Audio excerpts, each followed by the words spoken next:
So welcome, Emilie. So this is Emilie Butler. So she was at Hereford Sixth Form College a few years ago. So tell us, what did you study at Hereford Sixth Form College?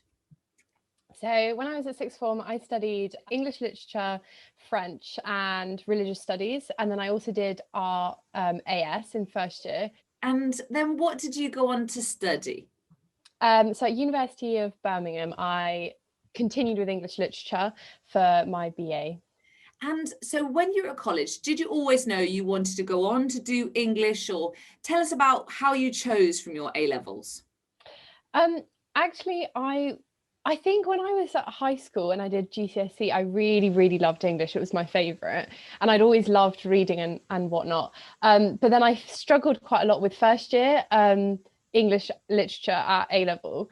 And it was only really once I'd sort of got to the second half of the year that I was like, oh yes, I'm really enjoying it now. And I think now in retrospect, I tell myself I would have always done English literature.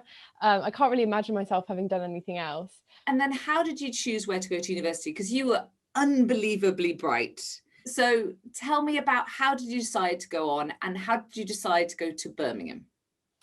Well, I basically did sort of process of elimination. I looked at what at the time on the league tables, I looked at the top 10 for English, and there was some that I knew I didn't want to go to. I didn't really want to pursue Oxbridge, so I sort of knocked off the first 5, and then I was left with a few. We had Exeter and Nottingham, Warwick, that were all kind of between 5 and 10.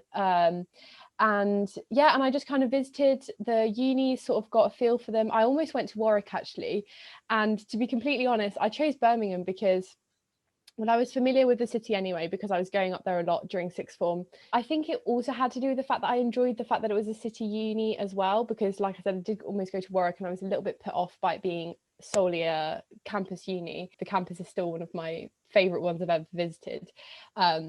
So I think that definitely played into it. And I think a lot of people who went to Birmingham had that same sort of experience.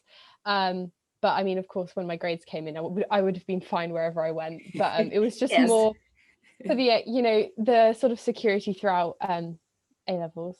Yes, because you were a kind of clever worrier. Yes.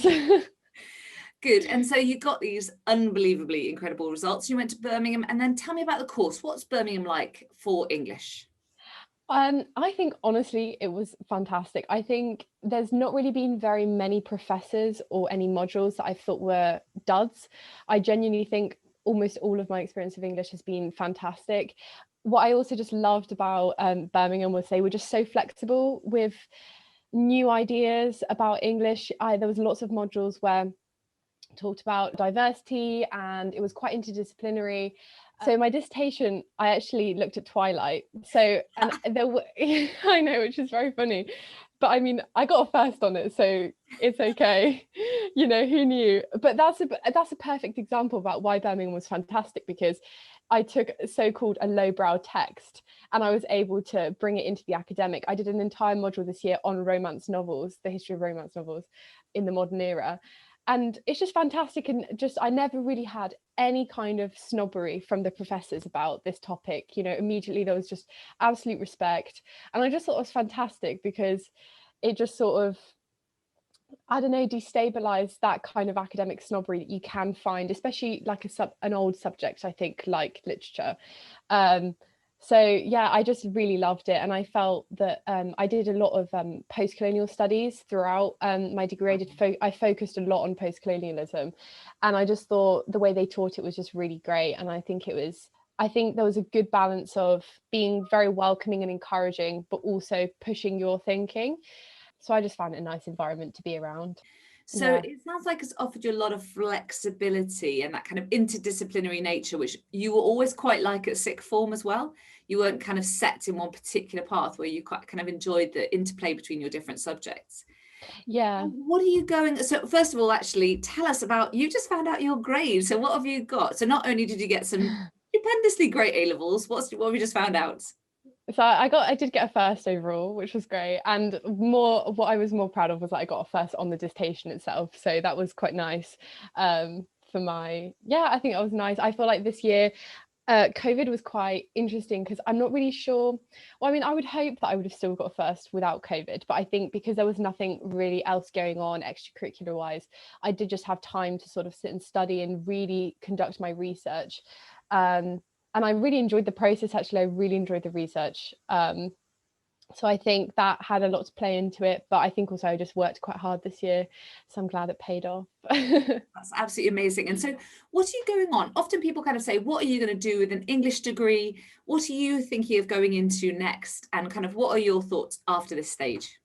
So I have got a master's lined up for social policy at Leeds University, and it's quite different to English. I always, like I sort of by the modules I've picked, I've sort of said I always enjoyed the very political side of English, perhaps more than the language and structure and whatnot. So I always really enjoyed looking at the history, the political history and whatnot of literature in different periods of history.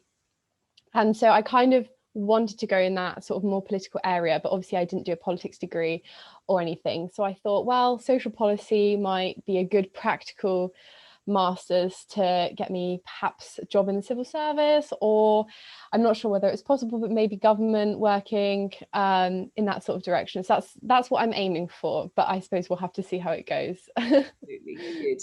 And so what are you looking forward to about the MA? So what does the MA cover, kind of social policy? Tell us a little bit about that.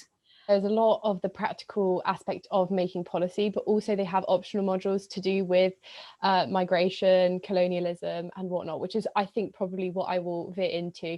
Looking more, it is also very interdisciplinary. So they have a lot of modules that are from other departments like gender studies and race studies and whatnot. So that's what I think I will do. Oh, fantastic. And how would you say that Hereford Sixth Form College kind of provided you with a springboard for what's gone since? I think the main thing is just the independence of learning, because I think when you go to Hereford, you're given an enormous amount of support, but you're not spoon fed. So I think that's just perfect because you feel supported by the staff and you're given tons of resources. But at the end of the day, you have to be the one to go and study. And I think that really, really made a massive impact for me at uni, because I was already in that kind of pattern of I'm just going to go to the library and do it. I think for the English literature A level, the coursework was start into doing longer essays. I thought that was really useful, actually, because obviously that was 3,000 words and most uni essays are 3,000 words. And I think also, my religious studies was fantastic, such good practice with debating and articulating your arguments. So yeah, I think just generally the teaching at sixth form was really great, I found. And yeah, that kind of independence of learning. I think A levels, I don't know if this is, I think it's a bit controversial to say, but I genuinely I think I worked probably harder at my A levels, and I think I found them harder than uni for me personally. And I think that was just great because I just really had an excellent work ethic by the end of A levels. If you were to give any hints and tips as to people who are preparing to start A levels, what would your hints and tips be? How can you kind of prepare yourself to be a good A level student? My first thought was really just mentally prepare yourself to work really hard, because I think I don't think I was ready. I think I was very overwhelmed when I started with just the sheer volume. Yeah, there's a lot. And honestly, just enjoy it, but start early, really get into it. I mean, with English specifically, I would just say really try to enjoy the text, annotate them all over. Just, I think also as well, I think for me, one of the biggest the things that was the best was just class participation. So just try to, engage with the subject as much as possible, because I think it really, really will pay off in the exams if you've participated and you're used to that kind of putting your point across and thinking about how to justify it, no matter what the subject, really. Thank you so much. And I mean, you were obviously an amazing student, and congratulations on your first Birmingham English, and good luck with your MA. Thank you so much for chatting to me today. Thank you. Bye.